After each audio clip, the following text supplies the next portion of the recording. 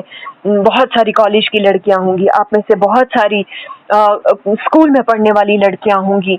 تو ہم دیکھتے ہیں، میں بھی اسکول میں نے پڑھایا ہے، اور واقعی میں نے کئی ساری ایسی بچیوں کو دیکھا، وہ کب اچھی سے بری بن گئی پتہ بھی نہیں چلا، اور کب جنہیں ہم برا سمجھتے ہیں ایسی لڑکیاں کہ کب وہ برے سے اچھے بن گئی اور اتنی شریف و نفس بن گئی کہ پتہ بھی نہیں چلتا. اور وجہ کیا ہوتی ہے؟ بری صحبت کا اختیار کرنا اور اچھی صحبت کا اختیار کرنا. آپ کو یہ بہت لائٹ لگے گا، آپ کو نہیں لگے گا اپنے آپ میں یہ کوئی بڑی بات ہے، لیکن میری عزیز بہنوں، اس بات پر آپ ضرور غور کیجئے، اس بات پر آپ ضرور سوچئے. آپ اپنے فرینڈ سرکل پر ایک بار ضرور نظر کیجئے اور دیکھیے کہیں میں فلاں فرینڈ کی برائی کی وجہ سے میں بری تو نہیں بن رہی ہوں. مثال کے طور پر میں چند برائیاں آپ کے سامنے ذکر کروں گی جو کہ خود ایک بہت بڑے ٹاپکس ہیں، لیکن میں ایز برائیاں آپ کے سامنے ان کو رکھوں گی تاکہ آپ کو بھی ان پر نظر ہو جائے. مثال کے طور پر میوزک سننا، گانے سننا، جو کہ آپ سبھی جانتے ہیں ٹوٹلی حرام ہے. لیکن آپ دیکھ لیجئے، آپ ایک ایسی لڑکی کے ساتھ رہتے ہیں جسے گانے سننا بہت پسند ہے اور آپ کو سننا پسند نہیں ہے، لیکن آہستہ آہستہ کیا ہو جائے گا کہ آپ بھی گانے سننے کے عادی بن جائیں گے اور آپ کو یہ برائی نظر نہیں آئے گی. جو آپ کو برا لگتا تھا، آپ گانے، یہ فحش کلام سننے کے عادی نہیں تھے، یہ شیطانی کلام سننے کے عادی نہیں تھے، یہ فحش انڈسٹری سے نکلا ہوا جو کلام ہے اس کے سننے کے آپ عادی نہیں تھے. لیکن یہ تو ایک بالکل عام گناہ ہے ہماری جنریشن میں. اس وقت ہماری جو ینگ جنریشن ہے، میری جو عزیز بہنیں ہیں، یہاں تک کہ دینی علم رکھنے والی بھی میں نے بہت ساری بہنوں کو دیکھا ہے کہ جن کے فون میں، جن کی میوزک کی گیلری میں بہت سارے گانے ہیں، بہت سارا فحش کلام وہاں پر موجود ہے. اور آپ کیسے رکھتے ہیں؟ اسی فون میں آپ کو قرآن ہوتا ہے اور اسی فون میں آپ کو شیطان کا کلام ہوتا ہے. جو فون کی میں ابھی تک آپ کو بات کر رہی تھی، پہلی جو برائی میں نے آپ کے سامنے رکھی وہ میوزک کی، جو کہ ایک بہت ہی بڑی بیماری ہے. کیسے یہ آپ کے دلوں سے، کیسے ہمارے دلوں سے قرآن کی محبت کو ختم کر رہا ہے. آپ تھوڑا غور تو کیجئے اس بات پر. کیا آج ہمارے گھروں میں روز قرآن پاک کی تلاوت ہوتی ہے؟ کیا آج کیا ہے کوئی میری ایسی بہن جو قرآن پاک کو سننا پسند کرتی ہوگی؟ نہیں. کیوں نہیں؟ کیونکہ ان کے دل کے اندر شیطان کا کلام بیٹھا ہوا ہے. وہاں جس دل میں شیطان ہو اس جگہ پر اللہ نہیں ہوتا. لہذا اپنے دل کے اندر اللہ کو جگہ دینے کے لیے ضروری ہے کہ ہم کیا کریں، ہم اس دل سے جو شیطان نے ہمارے دل کو قبضے میں کر لیا ہے، ہم شیطان کو ایک دم سے، جتنی بھی شیطان کی راہیں ہم نے اختیار کی ہیں، چاہے وہ میوزک کے ذریعے سے ہو، چاہے آپ موویز کے ذریعے سے ہو، چاہے وہ ڈرامہ سیریلز کی وجہ سے ہو، جتنی بھی فحش آپ کو چیزیں لگتی ہیں اور آپ کا ضمیر خود کہے گا کہ نہیں، یہ اللہ کا راستہ نہیں ہے. اللہ تبارک تعالیٰ نے ہمارے اندر ضمیر رکھا ہوا ہے جو ہمیں کہتا ہے ہاں یہ رب کا راستہ ہے، اور جو ہمیں کہتا ہے نہیں یہ شیطان کا راستہ ہے، یہ رب کا راستہ نہیں ہے. اور جہاں ضمیر کی آواز آتی ہے، اور آپ کو آپ کا ضمیر ضرور کہے گا، اپنے ضمیر سے پوچھئے، آپ جو بھی چیز اپنے فون سے دیکھتے ہیں، اگر آپ کو لگتا ہے کہ یہ چیز آپ کو رب کے قریب لے رہی ہے تو ضرور دیکھیں. لیکن اگر آپ کو لگتا ہے کہ نہیں، اس کے دیکھنے سے مجھے تو اس کے دیکھنے سے کوئی بینیفٹ ہی نہیں ہو رہا ہے، میں تو رب کی قربت اس سے حاصل ہی نہیں کر پا رہی ہوں، تو اپنے آپ سے کہیے یہ ایک بہت فضول چیز ہے، یہ ایک تباہ کن چیز ہے، یہ مجھے خسارے میں ڈالنے والی چیز ہے. مجھے ان تمام چیزوں سے کیا کرنا چاہیے؟ پرہیز کرنا چاہیے. مجھے ان تمام چیزوں سے اپنے آپ کو بچانا چاہیے. تو لہٰذا اپنے آپ کو چیک کیجئے، اپنے نفس کو چیک کیجئے. اپنا محاسبہ ہمیں خود کرنا ہے، اپنا جائزہ ہمیں خود لینا ہے، ہمیں اپنے آپ کو خود دیکھنا ہے. آپ دیکھ لیجئے کتنے ہمارے درس چلتے ہیں، کتنے ہمارے آن لائن آج کل جو ہمارے لیکچرز ہوتے ہیں، لیکن جب تک نہ ہم سننے کے ساتھ ساتھ اپنے آپ کا محاسبہ کریں، اپنے آپ کا جائزہ لے لیں، دیکھیں کہ میرے اندر کون کون سی برائی ہے، اسے اریز کرنا ہے، اسے ڈیلیٹ کرنا ہے، اسے اپنے فون سے ان انسٹال کر دینا ہے، ہمیشہ کے لیے ریموو کر دینا ہے. ہر وہ چیز جو آپ کو آپ کے رب سے دور کرتی ہے، ہر وہ چیز جو ایک ہنڈرنس بنی ہوئی ہے میرے اور رب کے درمیان، ان تمام چیزوں کو کیا کر دیجئے، اللہ کی خاطر آج ہی ان تمام چیزوں کو اپنی زندگی سے دور کر دیجئے، اور ایسا کیجئے کہ میرے اور رب کے بیچ میں اب شیطان کا کوئی رستہ نہیں آنا چاہیے۔ آپ دیکھ لیجئے کہ انشاءاللہ تعالی اللہ تبارک و تعالی ان اسٹیپس کی وجہ سے آپ رب کے لیے، جیسے کہ آپ دیکھ لیجئے اللہ تبارک و تعالی خود فرماتے ہیں، حدیث قدسی ہے، اللہ تبارک و تعالی فرماتے ہیں، مفہوم ہے کہ آپ میری طرف ایک قدم بڑھائیے میں 10 قدم بڑھاؤں گا، آپ میری طرف چل کر آ جائیے میں دوڑ کر آ جاؤں گا، ہے نا۔ اس کا مطلب کیا ہے؟ اس کا مطلب ہی ہے کہ اگر ہم رب کے لیے ایک سٹیپ اٹھائیں گے نا، مطلب آپ نے آج نیت کر لی کہ مجھے اب گانے نہیں سننے ہیں، ڈیلیٹ کر دیا اپنے میوزک گیلری سے تمام شیطانی کلام، آپ نے یہ فحش کلام یہ کچھ نہیں دے گا، یہ صرف فحش کی دعوت دیتا ہے، آپ نے اریز کر دیا، بسم اللہ الرحمن الرحیم کر کے، اے اللہ مجھے برکت عطا فرما، میں تیرے لیے یہ کام کر رہی ہوں، آپ دیکھنا کہ آپ کے دل کو کتنا سکون حاصل ہوگا۔ آہستہ آہستہ ایک برائی کو آپ اپنی زندگی سے اریز کر دیجئے۔ آپ دیکھ لینا کہ اللہ تبارک و تعالیٰ آپ کی راہوں کو کتنا خوشگوار کر لیں گے، کتنی خوبصورت بنا دیں گے آپ کی زندگی، آپ اس کا اندازہ کبھی کر ہی نہیں سکتے۔ آپ کے آنے والے کل کے لیے اللہ تبارک و تعالیٰ ان سٹیپس کی وجہ سے کتنی بابرکت زندگی اللہ تبارک و تعالیٰ آپ کی بنا دیں گے، یہ آپ کے وہم و گمان میں بھی نہیں ہوگا۔ لہذا اگر آپ اپنے فیوچر کو بیٹر دیکھنا چاہتے ہیں، اگر آپ اپنے فیوچر کو بہت ہی خوبصورت اور اعلیٰ دیکھنا چاہتے ہیں، تو اللہ کی خاطر اپنی صحبت کو چیک کیجئے، اپنے ارد گرد کے ماحول کو چیک کیجئے، اپنے ساتھیوں کو چیک کیجئے، دیکھیے کہ کہیں میں غلط رستے کی طرف تو نہیں جا رہی ہوں۔ اگر ایسی بات ہے تو اگر آپ کا فرینڈ سرکل برا ہے، میں اپنی بہنوں سے جو میں بار بار کہتی بھی ہوں، اپنی تمام اسٹوڈنٹ سے، اپنی بہنوں سے، کہ آپ اپنے آپ کو ایسا بنا دیجئے کہ آپ 10 لڑکیوں کی زندگی کو چینج کر پاؤ گے، 10 لڑکیوں کے فون سے آپ شیطانی کلام کو ڈیلیٹ کر پانے چاہیے۔ اتنی طاقت ہو آپ کے کردار میں، اتنا مضبوط ہو آپ کا کردار، یہ تب ممکن ہوگا جب ہم ان تمام باتوں پر کیا کریں گے، عمل کریں گے۔ تو وقت اجازت نہیں دیتا کہ میں اور آپ کا وقت لے لوں، تو میں اللہ تبارک و تعالیٰ سے دعا کرتی ہوں کہ اللہ تبارک و تعالیٰ ہمیں ان تمام باتوں پر عمل کرنے کی توفیق عطا فرمائے۔ میں آخر پر رب ذوالجلال سے دعا کرتی ہوں کہ اللہ تبارک و تعالیٰ ہمیں بری صحبت اختیار کرنے سے بچائے، ہمیں اچھی صحبت اختیار کرنے کی توفیق عطا فرمائے۔ اللہ تبارک و تعالیٰ ہمیں صالحات میں سے بنائے، ہمیں اللہ تبارک و تعالیٰ ذاکرات میں سے بنائے، اللہ تبارک و تعالیٰ ہمیں اپنی محبوب ترین بندیوں میں شامل کرے، اور اللہ تبارک و تعالیٰ واقعی ہمیں ایسا بننے کی توفیق عطا فرمائے کہ ہم اپنے کردار کو ایسا بنائیں کہ ہماری زبان کسی کو دعوت نہ دے، بلکہ ہمارا کردار خود بخود ہر ایک کو دعوت دینا چاہیے ہماری وجہ سے۔ تو آخر پر اللہ تبارک و تعالیٰ سے دعا ہے کہ وہ ہماری اس کلاس کو، ہماری اس مجلس کو اپنی بارگاہ میں قبول فرمائے، ہمارے تمام گناہوں کی مغفرت فرمائے، اور اللہ تبارک و تعالیٰ ہماری ان کوششوں کو قبول فرمائے اور ہمیں اپنے دین پر استقامت عطا فرمائے، ہمیں اپنے دین کے لیے قبول فرمائے۔ وآخر الدعوانا ان الحمد للہ رب العالمین۔ السلام علیکم ورحمۃ اللہ وبرکاتہ۔